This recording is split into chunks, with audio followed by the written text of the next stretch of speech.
Bien, ¿cómo les va? ¿Cómo andan? Espero que anden muy bien. Bueno, escuchen. Antes de avanzar con adolescencia, quiero explicarles dos cositas que se me escaparon y me quedaron en el tintero, eh,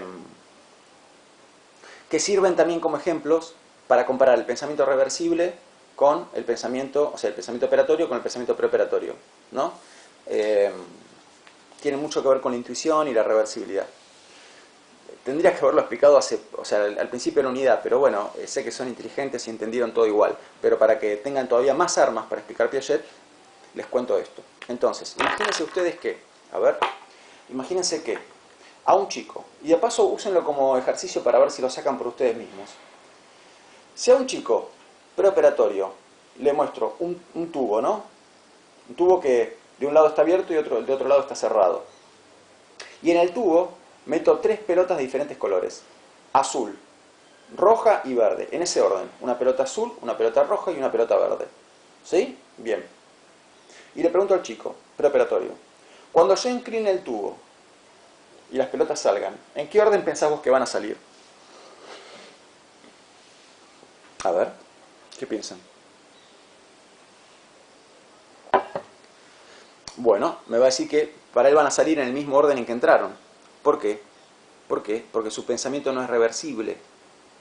Sus representaciones mentales son fijas. Si él tuviera reversibilidad, me podría decir, o sea, yo creo que dije azul, rojo, verde. Ya se me olvidó que dije. Creo que dije azul, rojo, verde. Bueno, entonces el chico preoperatorio, si vio que entraron en el orden azul, rojo, verde, me va a decir que van a salir azul, rojo, verde. En cambio el chico operatorio concreto, que tiene reversibilidad, me va a decir que van a salir en el orden verde, rojo, azul. ¿No? ¿Por qué? Porque está pudiendo revertir sus representaciones mentales, revertir mentalmente lo que vio perceptivamente. ¿No es cierto? Insisto, no me acuerdo cómo fue que dije al principio, si dije azul, rojo, verde o rojo, azul, verde. Bueno, ustedes me entienden. Y lo otro también que me quedó en el tintero, es el siguiente ejemplo. Ok, se los voy a explicar usando este cachito que me queda acá de la hoja. Si ustedes, a un chico preoperatorio, a ver si lo puedo hacer acá, ya sé, a ver, espérenme un momentito, se los voy a mostrar con monedas. Quédense ahí.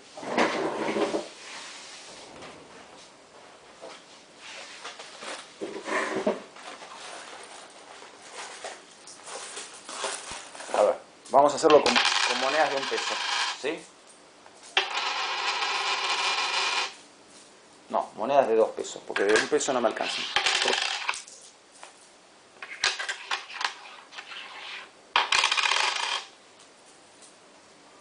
Ahí va.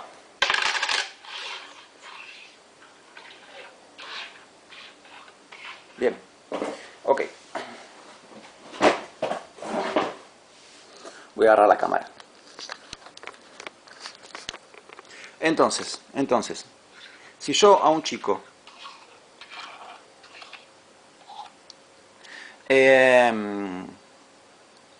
preoperatorio, ¿no? Le muestro estas dos filas de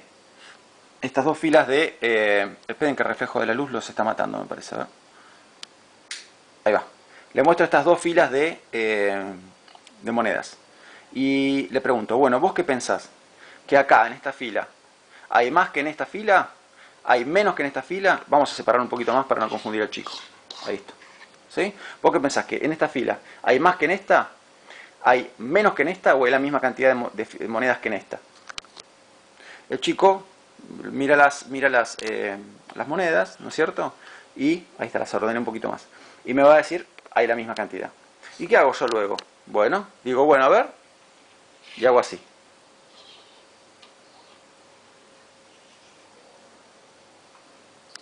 ¿Lo ven? Bien. Y le pregunto a continuación, bueno, ¿y vos qué pensás? ¿Que ahora acá hay más fichas que acá? ¿Hay menos fichas que acá? ¿O hay la misma cantidad de fichas que acá? Y el chico preoperatorio al ver esto me va a decir, no, ahora hay más fichas acá. ¿Por qué? Porque es más larga la fila. ¿No es cierto? O hilera, no sé cómo se dice. Bueno, ¿Por qué me contesta eso? Porque su pensamiento no es reversible. Si su pensamiento fuera reversible, el chico sabría, ¿sí? O sea, realizaría la operación mental de ¿qué? De dar vuelta a lo que vio, de invertir lo que vio. ¿Y qué vio? Primero vio una fila así, ¿no? Y después la fila se extendió así. Entonces, si su pensamiento es reversible, a esta fila que ahora está así, él mentalmente la va a poder revertir para atrás y volver a dejarla como estaba antes, en su mente. Si puede hacer eso en su mente, que es lo que, o sea, esto, si el chico puede hacer esto en su mente, ¿verdad? Ahí. Entonces me va a decir, con toda la seguridad del universo, hay la misma cantidad de fichas. ¿No es cierto? Bueno, ahí tienen otro ejemplo de pensamiento irreversible versus pensamiento reversible. Bueno, acá estoy de vuelta. Bien, entonces, ahora sí, sigamos. Repasemos mínimamente el recorrido que venimos haciendo. Estadio sensorio-motor. ¿Por qué se llama así? Porque es un estadio en el cual el chico se conecta con el mundo que lo rodea únicamente a través de percepciones y movimientos. ¿Por qué? Porque no tiene otra manera. ¿En algún momento va a adquirir otra manera de conectarse con el entorno? Claro, cuando adquiere el lenguaje. ¿En qué momento ocurre eso? Alrededor de los 2 años. Cuando el chico adquiere el lenguaje, adquiere la capacidad de tener representaciones, ¿no? De representarse mentalmente las cosas que vivió en la experiencia y de comunicarles a otros, a través de símbolos, que son las palabras, esas representaciones mentales. Cuando el chico tiene esta capacidad, deja de ser sensorio-motor. Pasa a ser preoperatorio. ¿Por qué llamamos al chico de 2 a 7 chico preoperatorio? Porque no puede realizar todavía operaciones mentales. ¿Qué son las operaciones mentales? Representaciones mentales reversibles y móviles. Entonces, ¿qué problema tiene el chico preoperatorio? No es un problema, es una característica del desarrollo. Que él no puede revertir mental, o sea, de las cosas que ve, él guarda una representación mental, pero esa representación mental no la puede manipular, como en el ejemplo que yo daba recién. Entonces no puede manipular esa representación mental, no la puede revertir. Sus representaciones mentales son irreversibles y rígidas. Por eso lo llamamos preoperatorio, porque no puede realizar operaciones mentales. Utiliza en cambio las intuiciones. Cuando pueda realizar operaciones mentales va a ser, como la palabra lo dice, operatorio. Operatorio. Entonces ahí sí, puede manipular mentalmente, puede manipular sus representaciones mentales, las puede revertir. Ahí tenemos un chico operatorio, pero es un chico operatorio concreto, no es un chico operatorio formal. Entonces, ¿dónde está la diferencia acá? Fíjense que el de 7 a 12 es operatorio concreto, y a partir de los 12 es operatorio formal. Entonces, una vez más, el nombre nos está diciendo mucho. El chico de 7 a 12 tiene un pensamiento concreto. ¿Y qué quiere decir que su pensamiento es concreto? Quiere decir que, por más que tenga lógica, por más que sus representaciones mentales sean reversibles, por más que sea operatorio, su pensamiento está estrechamente ligado a lo concreto. ¿Y qué quiere decir lo concreto? Lo material, lo físico. Las cosas físicas. Entonces, fíjese que todos los ejemplos que yo les di, donde comparábamos el pensamiento preoperatorio con el pensamiento operatorio, y veíamos cómo el chico operatorio podía contestar, digamos, satisfactoriamente, muchas cosas en las que el chico preoperatorio hacía agua. Fíjense en todos esos ejemplos, incluidos los que yo di recién, que estábamos usando elementos concretos, elementos físicos, que son la plastilina, las monedas del ejemplo de recién, las pelotas en el tubo, las canicas en la bolsa, ¿qué más? Bueno, no me acuerdo si tiene algún ejemplo más, pero fíjense que son todos con objetos concretos.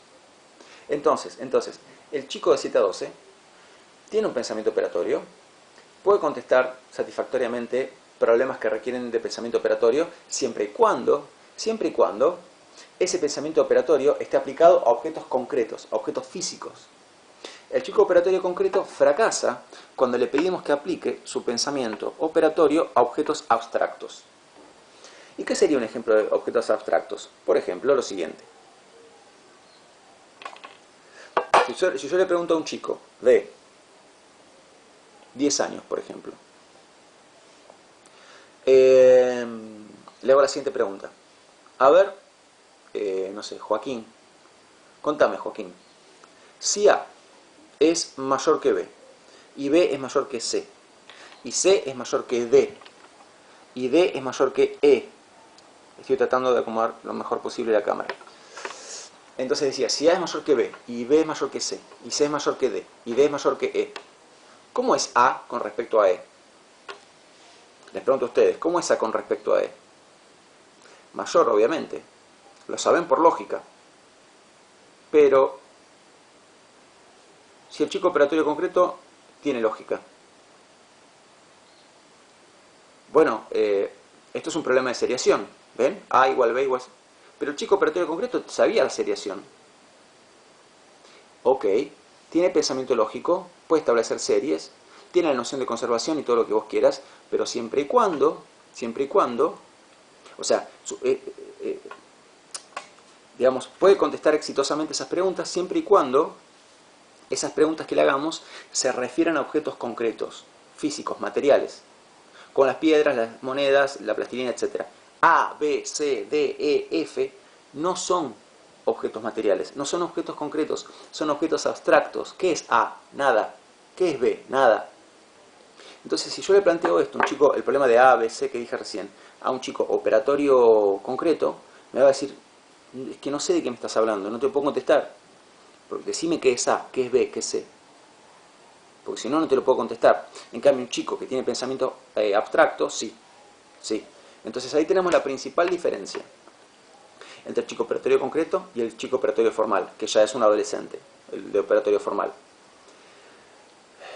El chico operatorio concreto tiene pensamiento concreto, o sea, tiene pensamiento operatorio, pero ese pensamiento operatorio está indisolublemente ligado a los objetos concretos. En cambio, el chico a partir de los 12 años, el chico que tiene pensamiento operatorio formal, por eso el estadio se llama estadio operatorio formal, puede aplicar su pensamiento operatorio a objetos abstractos, o también llamados objetos formales. ¿Y qué son los objetos abstractos o formales? Objetos que no se pueden ver ni tocar, objetos que no tienen existencia física, tales como A, B, C, D, E, F. ¿Sí? Entonces, esta es la diferencia. Número uno entre las dos edades, entre estos dos estadios, operatorio concreto y operatorio formal. La gran novedad, pues, alrededor de los 12 años, ¿no? La gran novedad que se produce es la adquisición del pensamiento formal o pensamiento abstracto. ¿Sí? ¿Qué es el pensamiento formal o pensamiento abstracto? Es pensamiento operatorio aplicado a objetos o entidades abstractas. Entidades, ¿qué quiere decir entidades abstractas o objetos abstractos? Objetos que no tienen existencia física. ¿Sí? Bien. Ok. Bueno, ahora, esta novedad le trae problemas al chico operatorio formal. ¿Por qué? ¿Qué nos dice Piaget? Nos dice que el adolescente hace como un uso y abuso del pensamiento abstracto, ¿no? Es una capacidad nueva que no domina todavía y hace un uso abusivo del pensamiento abstracto. Entonces, mientras que el chico operatorio concreto, por su mismo pensamiento concreto, ¿no? Es un chico que está muy conectado con el mundo físico, con el mundo material, ¿qué le pasa al adolescente? Como tiene la capacidad de pensar despegándose de lo físico, porque tiene pensamiento formal, pensamiento abstracto, puede pensar en objetos inexistentes, objetos sin existencia física, y usa mucho ese pensamiento. Entonces, ¿qué pasa? Usa tanto su pensamiento abstracto, que va tomando cada vez más distancia del mundo físico, del mundo material, del mundo concreto. ¿Sí? Entonces, su pensamiento se dispara hacia lo abstracto. Y se dispara como una canita voladora. ¿Por qué? Porque el adolescente está dele que dele en pensar en cosas abstractas. Porque no domina esta nueva capacidad. Y piensa tanto en cosas abstractas que termina como demasiado distanciado de la realidad concreta. Bien. Entonces, cuando esto pasa, ahí es cuando los demás le dicen al adolescente, vos vivís en una nube gaseosa. ¿Por qué? ¿Qué quiere decir esto de vos vivís en una nube gaseosa? Vos no vivís en esta realidad concreta nuestra. Vos vivís en una realidad totalmente abstracta. Y en parte es verdad. En parte o totalmente es verdad. porque, está usa tanto su pensamiento abstracto que se dedica todo el tiempo a pensar en cosas que no tienen existencia física, ¿sí? Sino puramente existencia mental.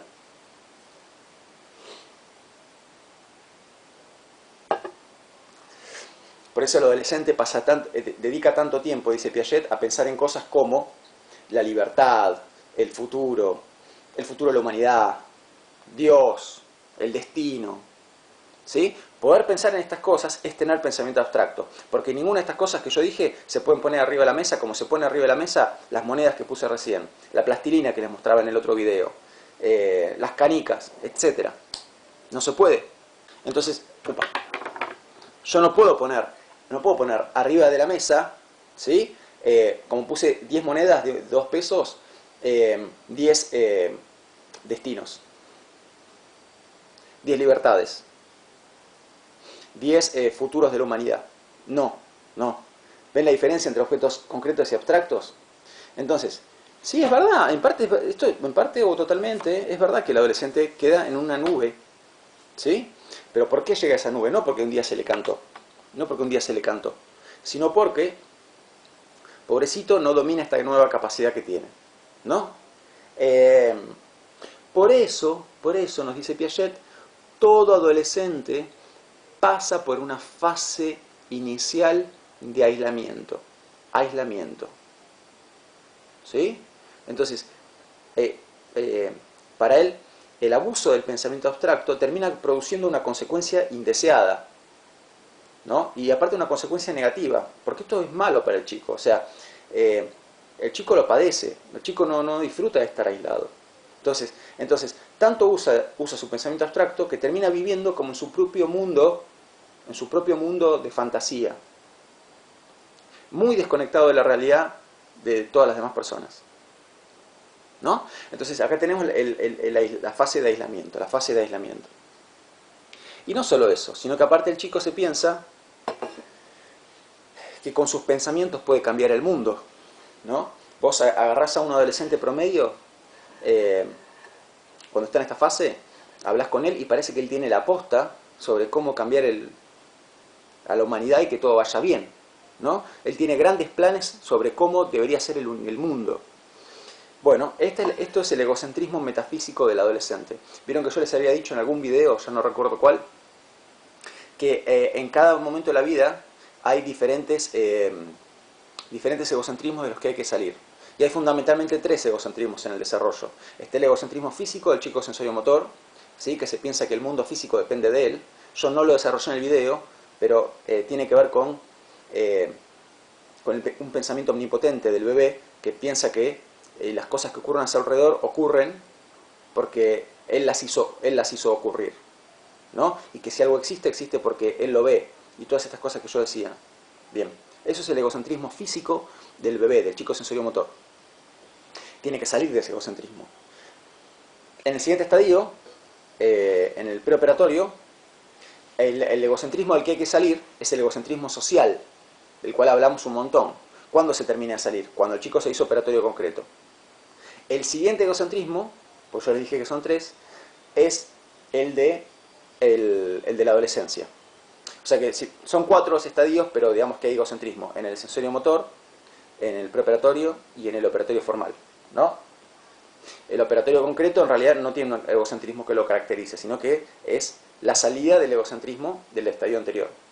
Pero son 3 los egocentrismos, 3. El egocentrismo físico del chico sensorio-motor, el egocentrismo social del chico preoperatorio y el egocentrismo metafísico del adolescente. Esos 3.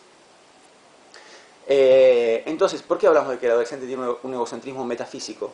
Porque piensa que sus ideas pueden cambiar el universo, ¿no? El adolescente es como que se endiosa a sí mismo en sus fantasías.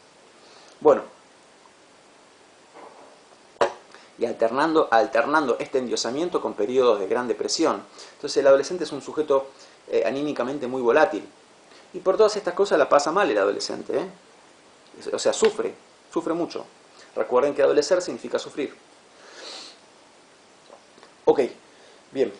Entonces, todo adolescente pasa por una fase de aislamiento. Ahora, de esto hay que salir. de esto que es salir. Bien, ustedes recuerdan que cuando yo hablaba de núcleo duro, les decía que hay desequilibrio y equilibración, desequilibrio y equilibración. Bueno, esto para Piaget es como el gran desequilibrio de la adolescencia, el aislamiento. Hay que salir. Para él, el adolescente lo que necesita es lograr una equilibración. Esa equilibración, cuando la logre, lo va a sacar de este aislamiento y lo va a conectar de vuelta con la realidad. Pero esperen, tenemos que ver cómo ocurre esa equilibración. Entonces, el adolescente está aislado, no le está pasando bien, piensa que puede cambiar el mundo, piensa que la humanidad lo único que tiene que hacer es escucharlo a él y listo, va a andar todo bien. Y no se conecta con nada ni con nadie. Ok, bueno, el primer paso para salir de esto, ¿cuál es? El primer paso para salir de esto es darse cuenta de que hay otros adolescentes a los que les pasa lo mismo que a él.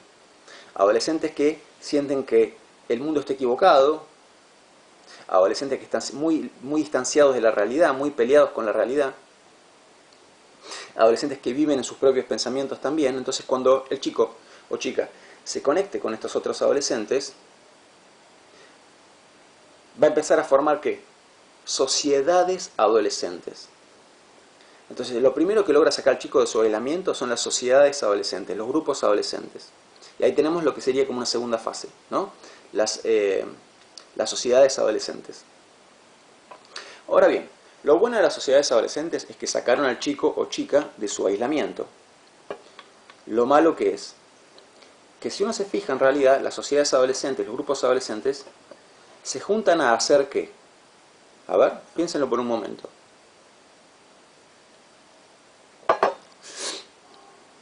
Ustedes se juntan con su compañero de profesorado a estudiar, o se juntan a jugar al fútbol, o se juntan a, qué sé yo, si tenés una banda de música, te juntás a tocar música y ensayar. Y así con cada grupo de la vida. Los grupos adolescentes, no sé si se dieron cuenta, pero son un grupo muy particular de la vida. ¿Por qué? Porque se juntan ¿a qué? A nada. Se juntan por el hecho de juntarse. ¿Qué hacen cuando se juntan? Hablan. Es lo único que hacen. Hablan.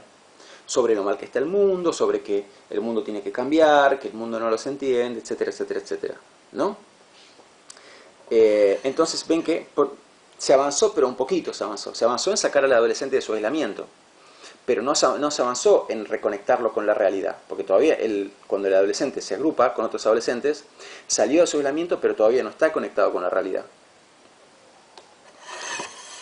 Ok, bueno, ¿y qué hacemos ahora? ¿Cómo se sale a su vez de esto? ¿Cómo se sale a su vez de esto? Bueno,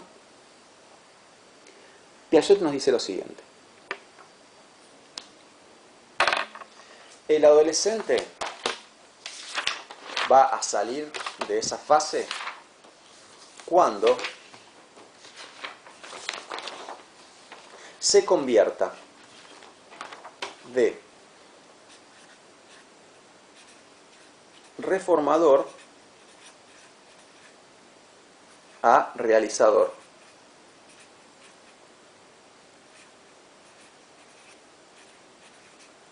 ¿Sí? Cuando pase de reformador a realizador.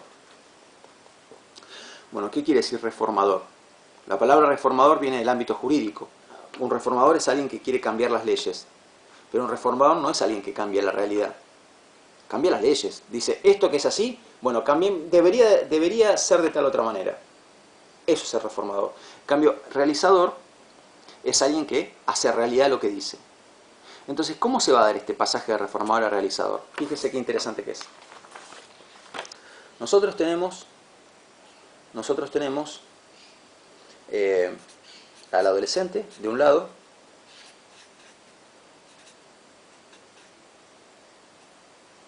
y a la realidad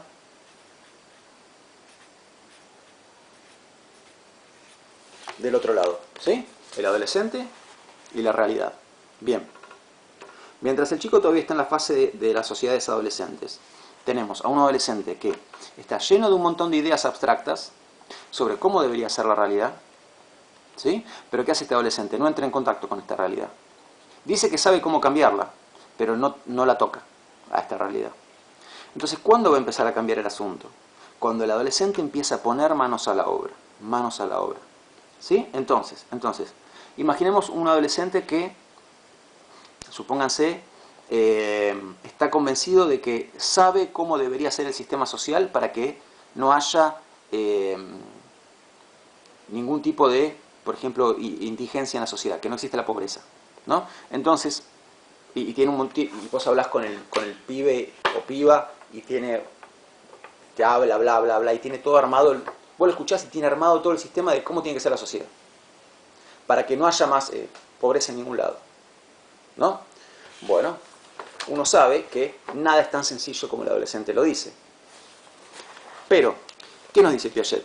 Tenemos un adolescente que tiene un conjunto de ideas muy radicales que no coinciden con la realidad, pero a su vez el adolescente tiene que conectarse con la realidad.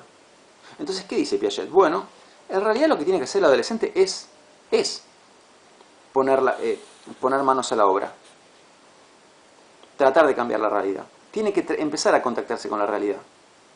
Ahora, en este contacto que tenga el adolescente con la realidad, ¿qué puede ser el contacto? Puede ser, por ejemplo, a ver, vos, fulano, fulana, decís que tenés una idea para un brillante sistema económico que va a sacar al mundo de la pobreza. Bueno, empezá por ayudar en un comedor popular, por ejemplo, una olla popular. Cosa que nunca hizo. ¿Sí? Bueno, por ejemplo, que empiece con eso, nada más que vaya a ayudar. Eso ya es un contacto con la realidad. ¿De qué se va a dar cuenta el adolescente en ese contacto con la realidad? De que sus pensamientos no coincidían exactamente con la realidad. Pero a su vez, fíjense que el adolescente... Entonces, el adolescente trata de aplicar sus pensamientos a la realidad. ¿Qué le dice la realidad? La realidad lo modifica al adolescente. Y le dice, no es todo tan así como vos pensás. Pero el adolescente sigue actuando sobre la realidad. Y sigue yendo a la olla popular. Entonces, a ver, yo lo que estoy queriendo que vean acá, no sé si me está saliendo bien, es que entre el adolescente y la realidad se da lo que se llama una relación dialéctica. Vamos a anotar esta palabrita. A ver, no sé si me salió bien en el primer intento, ¿eh? Vamos a continuar hasta que salga bien. Entre el adolescente y la realidad se va a dar una relación dialéctica. ¿Y qué quiere decir esta relación dialéctica? Quiere decir que... O sea, una dialéctica es lo que pasa, por ejemplo, cuando vos y yo discutimos sobre algún tema. Discutimos no haciendo un monólogo colectivo como el chico preparatorio. Discutimos donde yo digo algo, suponete, ¿no? De política, digo tal cosa, y después te toca hablar a vos, que pensás diferente a mí. Entonces vos tomás lo que yo digo y tratás de refutarlo, mostrar que estoy equivocado, y me das un argumento superador, o aparentemente superador. Yo tomo lo que vos me decís, trato de mostrarte que tu argumento no es superador, trato de encontrar los puntos débiles de tu argumento y plantearte un argumento que a su vez para mí es superador. Y así después vos hacer lo mismo. Entonces cuando uno discute como una persona adulta, cada uno dice algo y lo que uno dice lo modifica. Lo que uno dice modifica la postura del otro. Y el otro cuando contesta desde esa postura ya modificada. Y su contestación, su respuesta, me modifica a su vez a mí. Entonces es un ida y vuelta donde yo te modifico con lo que digo y vos me modificás a mí, y yo te modifico a vos y vos me modificás a mí. Entonces, cada vez que uno, en una discusión, cada vez que uno retoma la palabra, lo retoma no desde la posición que uno tenía. O sea, si yo hablo, ¿no? Te hablo desde cierta posición, después hablas vos. Después me toca hablar a mí. La posición desde la que voy a hablar cuando me toque hablar a mí no va a ser la misma posición que tenía antes, sino que va a retomar desde lo que vos dijiste. Entonces mi posición se va modificando. Cada vez que me toca hablar, mi posición es una nueva posición que tengo que adoptar. Y lo mismo te pasa a vos. Esto es la dialéctica. ¿Sí? Entonces, cada uno habla y lo que dice modifica la posición del otro y el otro contesta desde esa posición modificada. Y cuando me toque hablar a mí de vuelta, también voy a contestar desde esa posición modificada, que te va a modificar a vos. Y así. ¿No es cierto? Bien. Esto es dialéctica. Entonces, supóngase que discutimos de, qué sé yo, ¿existe Dios? Bueno, y, no sé, vos me decís, supóngase que yo creo que existe Dios y vos no crees que existe Dios. Entonces vos me decís, Dios no existe porque, nieto, Dios no existe porque hay injusticia en el mundo. Y si Dios es bueno, no sé por qué permite esa injusticia. Y yo te digo, No, lo que vos no entendés es que la injusticia no es producto de Dios. La injusticia la produce el hombre, ¿no? Porque el hombre es el que peca y al pecar obra en contra del plan de Dios. Dios tiene un plan y el plan es que nosotros nos portemos bien, pero nos dio libertad. Entonces está en nosotros actuar de acuerdo a ese plan o no. Y vos me decís a continuación, bueno, pero hay cosas malas que ocurren que no son obra del hombre. Por ejemplo, un terremoto. Es injusto que mueran 20.000 personas en un terremoto. Y ahí no actúa el hombre, me decís vos a mí.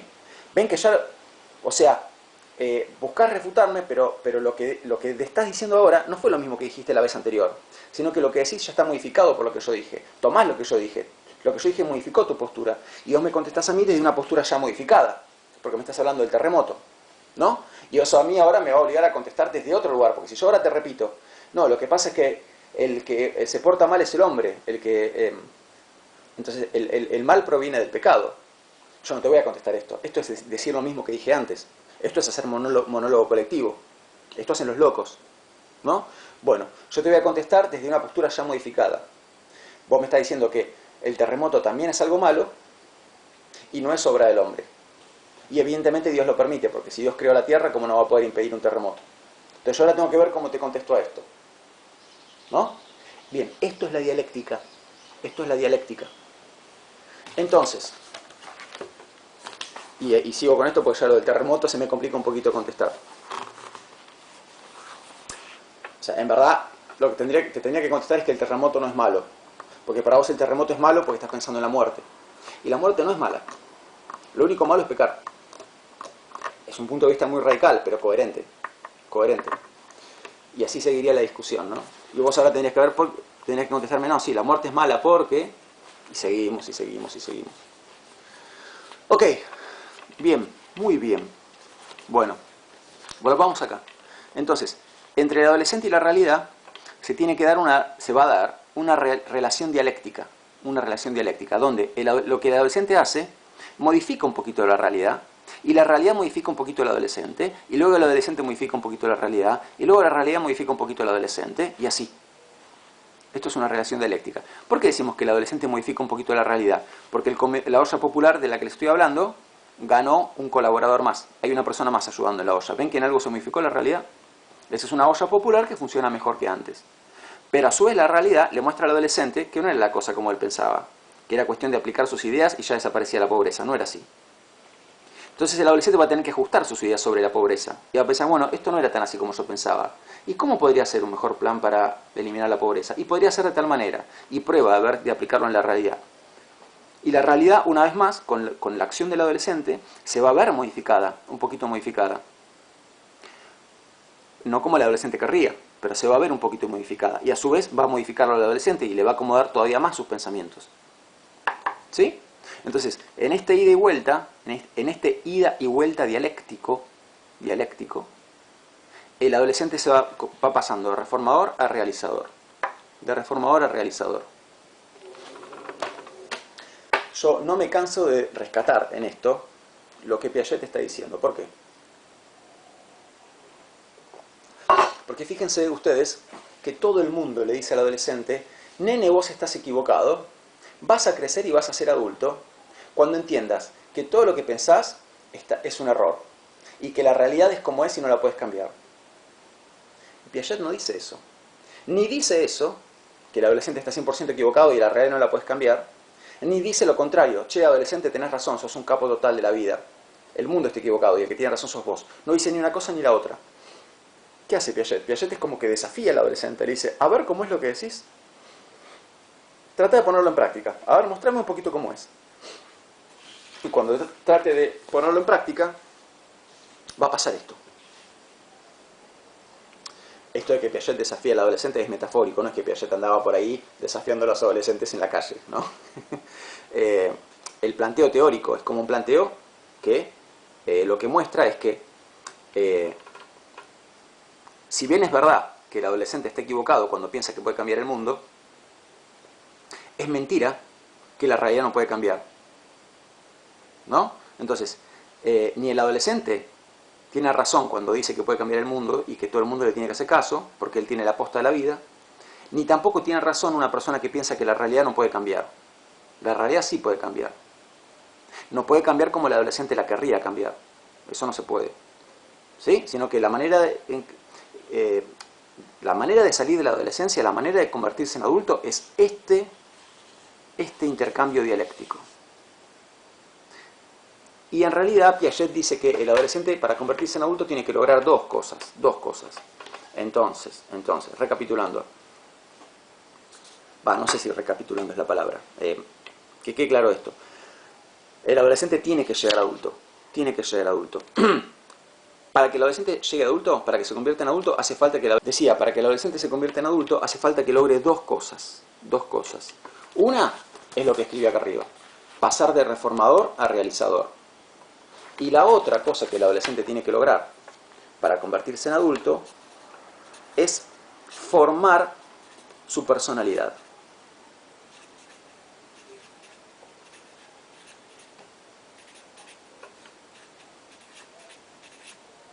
¿Sí?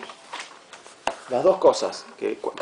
¿Cuándo podemos decir que ya no tenemos un adolescente, sino que tenemos un adulto? Cuando pasó de reformador a realizador y formó su personalidad. Tiene que cumplir estos dos requisitos. Bueno, ¿y qué quiere? Esperen, en relación con, antes de hablar de la personalidad, volvamos, digamos, una cosita más sobre la relación entre el adolescente y la realidad. Piaget dice por ahí, y fíjense qué interesante, que muchas de las más grandes personas, muchas de las figuras que más admiramos hoy en día, ¿no? Sean intelectuales, artistas, científicos, son personas cuya vocación nació en la adolescencia. En general es así, dice Piaget. Son personas que en su adolescencia sintieron como un fuego que se encendió, ¿no? Llamalo si querés un plan medio omnipotente sobre lo que querían ser y lo que querían lograr. Y si bien no lo lograron tal cual, porque las cosas omnipotentes son imposibles de lograr, si bien no lograron realizar tal cual esa idea que tenían, sin embargo no abandonaron ese pensamiento del todo, sino que siguieron luchando por llevarlo a cabo. O sea, siguieron como luchando por esto, ¿no?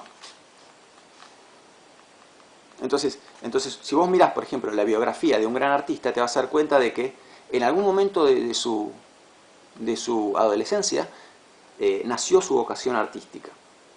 Y su camino artístico es una lucha por hacer realidad eso que le nació en la adolescencia. Y que si lo hubiera abandonado, hoy en día no sería el artista que es. ¿No? Bueno, qué sé yo. No sé si esta idea termina de encajar 100% con la teoría, pero a mí me gusta y me parece que está bien que lo diga. Y que tiene razón, que es que muchas de las personas que más admiramos, ¿no? Sintieron su llamado, su vocación en la adolescencia y no la abandonaron. Que no pasa siempre. Hay adolescentes que lamentablemente cuando se convierten en adultos dejan de ser lo que eran. Y hay personas que no, o sea, personas que logran mantener viva cierta llama que se encendió en la adolescencia. Y esas personas logran ser personas muy interesantes en la adultez y lograr grandes cosas. Bueno, listo, esto que lo quería decir. Pasemos entonces a la formación de la personalidad y ya terminamos, ¿sí? Con la clase. Bien, ok. Formación de la personalidad. Bien, primera aclaración. Dos aclaraciones.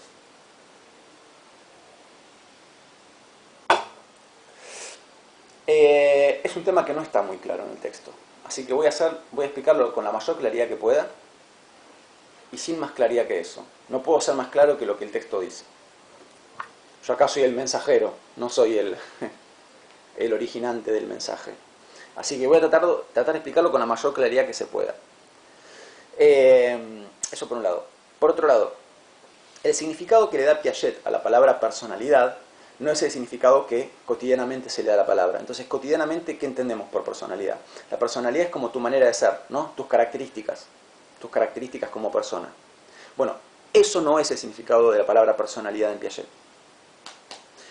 Fíjense que para él la personalidad se forma durante la adolescencia.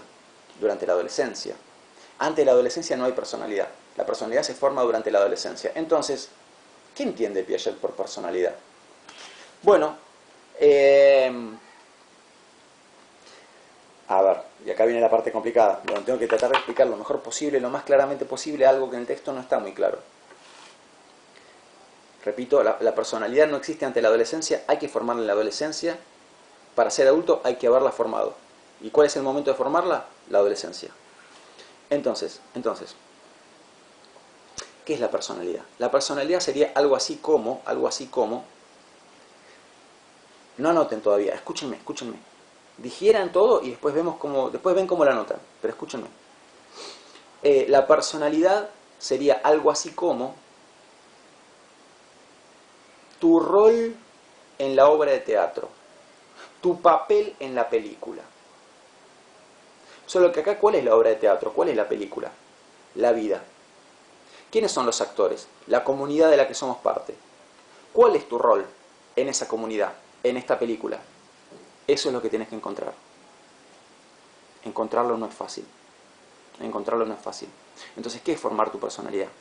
Encontrar un rol para vos mismo dentro de la comunidad en la que estás. Encontrar cuál puede ser tu rol como miembro de la comunidad de la que formás parte. Encontrar cuál es tu papel en la película. Esto también hay que lograrlo. Es muy difícil de lograr. Es más, me atrevo a decir que hay gente que no lo logra en la vida. Bueno, otros sentimos la felicidad de sentir que lo encontramos, ¿sí? Como yo cuando les estoy hablando ahora, a través de este video. Encontré un papel en la película, ¿sí? Ser el puente entre estos autores y mis queridos alumnos y alumnas. Y ser un buen puente, porque hay malos puentes. Entonces, ser un buen puente entre autores de la talla de Piaget, ¿sí?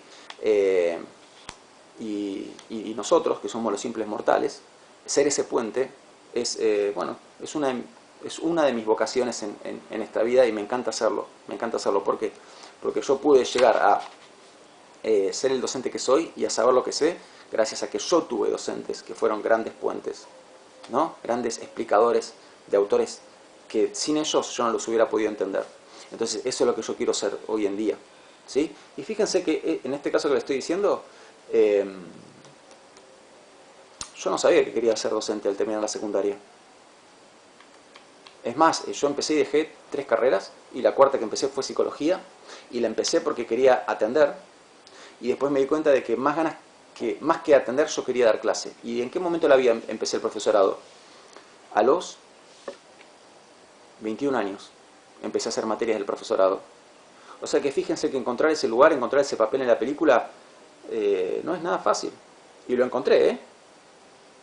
No lo encontré a los 17, cuando se termina la secundaria, lo encontré a los 21. Bueno, no es fácil. Una vez me acuerdo de que fui a ver una obra de teatro de títeres para adultos. Una cosa que me encantó. A mí me había fascinado. Y el titiritero, cuando terminó la obra, todo. Yo realmente quedé impactado porque no pensé que me podía conmover tanto. Le habló al público. Aparte impacta, ¿no? Porque el títere vos es como que lo ves con vida propia. Termina la obra y te das cuenta de que el títere era un muñeco inerte. El que le dio vida fue el titiritero, ¿no? Cuando terminó la obra dijo que bueno, que algunos se dan cuenta desde muy chicos de lo que quieren ser y otros se dan cuenta de adultos. Y él dijo, yo me di cuenta de adulto de que lo que quería hacer era esto, ¿no? Y lo logró porque a mí me había conmovido. Entonces encontró su papel en la película. Bueno, esto es lo que Piaget llamaría formar la personalidad. Bueno, ya está. Esto es todo por ahora. Cuídense mucho. La próxima clase vamos a empezar con psicoanálisis. Ojalá les encante, ¿sí? Con Piaget, hasta que hemos llegado para esta materia. Nos vemos la próxima.